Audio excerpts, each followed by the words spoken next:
আপনারা জানেন আগামী দিনে বাংলাদেশ জামাত ইসলামী 300 আসনে পার্লামেন্ট দেওয়ার পরিকল্পনা নিয়ে আপনাদের খুলনায় এক আসনের দাকপ নাকি ওটা দাকপ আর বটিয়াঘাটায় একটা চমকপ্রদ নজির স্থাপন করে ওখানে একজন হিন্দু প্রার্থী দিয়েছেন যার নাম হলো বাবু কৃষ্ণ নন্দী। ইতিমধ্যে আপনারা অনেকেই জেনেছেন। এটা নিয়ে হয়তো অনেকে অনেক রকম বিভ্রান্তি প্রচারণাও করতে পারে, কারণ বাংলাদেশ এদেশের সবার সমান অধিকার রয়েছে। আমার বাংলাদেশে মুসলিমরাও যেমন মাথা উঁচা করে বাঁচবে, এই দেশে হিন্দুরাও মাথা উঁচা করে বাঁচবে।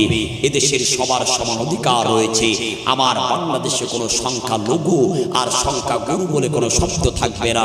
এই দেশের মধ্যে হিন্দুরাও যেমন মাথা উঁচা করে বাঁচবে, মুসলিমরাও মাথা উঁচু করে বলবে। আমার বাংলাদেশে মুসলমানরাও যেমন প্রাপ্য পাবে, হিন্দুরাও তেমন প্রাপ্য পাবে। আমি যতটুকু জানি আপনাদের এই ডুবুরিয়া এখানে অনেক হিন্দু অধ্যুষিত এলাকা আছে। আজকের এই মাইকের আওয়াজটা আমার অনেক হিন্দু দাদা কাকারা এবং বাবুরা শুনতে পাচ্ছেন।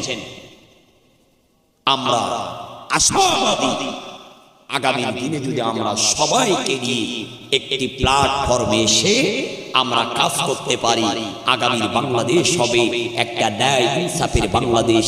আগামীর বাংলাদেশে থাকবে না কোনো রাহাজানি, থাকবে না খুন খারাপি, থাকবে না অন্যায় অবিচার, থাকবে না দুর্নীতি, থাকবে না চাঁদাবাজি। কথা বলেন ঠিক ঠিক?